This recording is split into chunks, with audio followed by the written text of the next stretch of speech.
Hello friend, did you see the video too? The video that compared African kindergarten and Chinese kindergarten done by a reputable comedian and of course who is known for his favorite disposition in making people laugh or this laughter approach. I have total respect for the comedian and this is not to in any way condemn anything. However, I just want to make some clarification as an educationist and education specialist, early childhood specialist. Apologies. Now, I'm going to address this video in 4 or 5 approaches. Number 1, the social media effect. Number 2, the Chinese educational system. Number 3, education, early childhood education. And the last one is way forward. It's imperative to know that for content creators, for skit makers, it's important for us to know that whatever we are projecting out for views is going to have economic advantage and also have effect on immigration status for us. Many of us travel across the world from Africa. The way we project Africa will determine the kind of policies the people across the world are going to make for us, whether to find us quite serious or unserious, or to even find us economically advantaged to come to their country or not. Therefore, this is a compassionate appeal as content creators, as skit makers, as comedians, that whenever we are projecting our continent, we should project it in the best of light. That's number 1. Number 2, the comparison of the videos of between African kindergarten and American kindergarten is of course very erroneous and misleading. Number 1, you cannot use a small classroom in a village, perhaps in Ghana, projectively, to compare all of the nurseries, all of the kindergartens in Africa. That's number 1. Number 2, Africa is a continent with 54 countries. So you cannot just use a video and use that against another video you saw that emanated from China. You also need to understand one thing. What is the Chinese educational philosophy? In China, when you want to understand early childhood, I mentioned in one of my videos that when you hear kindergarten is a language that is peculiar to America and is a class that actually prepares a child for grade school and also prepare assess the child from preschool. So kindergarten is just a 1-year school that actually prepare the child for the next grade. But in the UK, it is called reception. In Nigeria, it's called pre-primary, and in other places, it could also be called like nurseries, which is also a language of UK. But here in China, they have 2 approaches. They call some places preschool, and why they call some kindergarten. When you hear the word preschool in China, it's from 0 to 3. And government doesn't necessarily have a lot of things to do with that, because traditionally, parents take care of their children between the ages of 0 and 3, particularly grandparents. Is a cultural thing. So children are mostly going to be at home in many cases, particularly maybe in the rural part of China.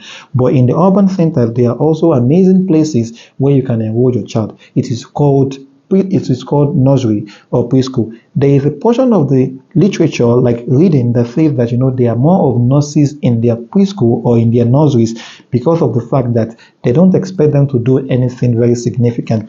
Why their own preschool or their kindergarten, unlike in the US that it is 5 years, in the UK that 5 years is reception, in China 3 to 6 is kindergarten. What do I mean? So in fact, according to the policy of the government of China in 1981, they have been able to even distinguish it. When you hear 3 to 4 in China, it is junior kindergarteners. 4 to 5, it is middle kindergarteners, and 5 to 6, it is senior kindergarteners. So you also need to understand that even though there is a language of preschool or kindergarten is divided into 3. However, there are many private establishments for kindergarten in China than government owned. Even as far as I know, based on what I've read, you even have to pay close to $76, like maybe 500 yuan for good nurseries we are public school. But private is more expensive to the tune of 5,000 to 20,000, which is like $5,000. So you need to understand one thing. In China, there are many places that have the kind of picture or video you have seen in that, because it is not just that project the whole of China. That's number 1. Another thing as far as China is concerned is that what you have seen that shows that children were doing vocational studies, culinary engagement at present is a pilot study. It's a pilot study in them to revamp their educational approach and early childhood education. What happened? There was a study that shows that many children are having depressive symptoms as far as teens or teenagers are concerned. Why? Because they are overloaded with their curriculum. So Chinese government is trying to even look for a way to simplify curricular activities among others. That is number 2. Number 3, it's also important for you to know that China cannot have a educational system that is just vocational oriented. No, They are technological tycoon in the world. So it is just one of the faces, or one of the items in the educational philosophy. They have literacy, they have math, they are even very keen on their language as far as learning the component of their language is concerned. So what you have seen is just one of the numerous things that could have been in one of the. So all kindergartens in China are not like that. In fact, it is just few in the urban area that is like that, and is mostly owned by private sectors. To understand that. Then now coming back to African education, in one of my videos I explained that when you talk about education in Africa, particularly in West Africa, they are divided into four.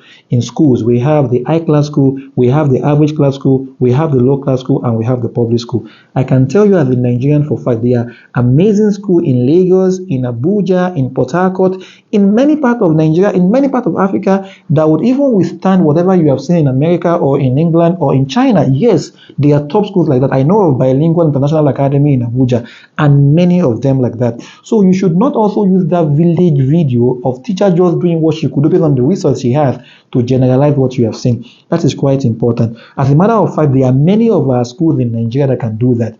Like I said, high class school. But going beyond that, this can also be done under few things. Number one, it also depends on the kind of pedagogy you are using. Some pedagogical approaches are hands-on, like for example, the project approach. The project approach can see what you have seen in China or in a Chinese video, can project that where you are concentrating on the project. It could be maybe tiling, it could be basically cooking, like culinary, it could be anything, like I've explained in one of my curricular activities. So that is not too much to achieve. Also, particularly in Nigeria, vocational studies, what you have seen in the video of the Chinese people could also mean that it is organized in Africa under vocational studies, which many schools, even public schools, can do. As a matter of fact, it could also form under technical approaches of education. We have technical school and technical education. All of these things can also be done. In fact, if you are a student of education, there is something we call formal education, informal education, and non-formal education. Under non-formal education, it is just a transient form of education that is sponsored perhaps by religious entities, political leaders, NGOs, where you are going to teach a particular skill. That can also come under that. So in Africa, we can have what you have seen in that video in different approaches. High class school can do that. Under vocational studies, we can do that. Under technical education, we can do that. Even schools, preschools that uses project approach or other approaches can also do that. So we need to also understand that. Then conclusively, going forward, our government should understand the need for us to look into how to help early childhood education to be more significant and compete globally. So in short form, I want you to understand, as bloggers, we are looking for the views, but the way we are going to project Africa or our country is going to determine how policies are going to impact us. Immigration policies, economic policies, even policies that is going to affect our youth and how they are going to project us. I hope this is going to shed some more light, and if you have other questions, I'm able to help. My name is Hafiz Abdulrazak. I'm a Nigerian, and I promise to always uphold the ethics of an African and then project Africa, Nigeria in the best of light. Thank you, and bye for now.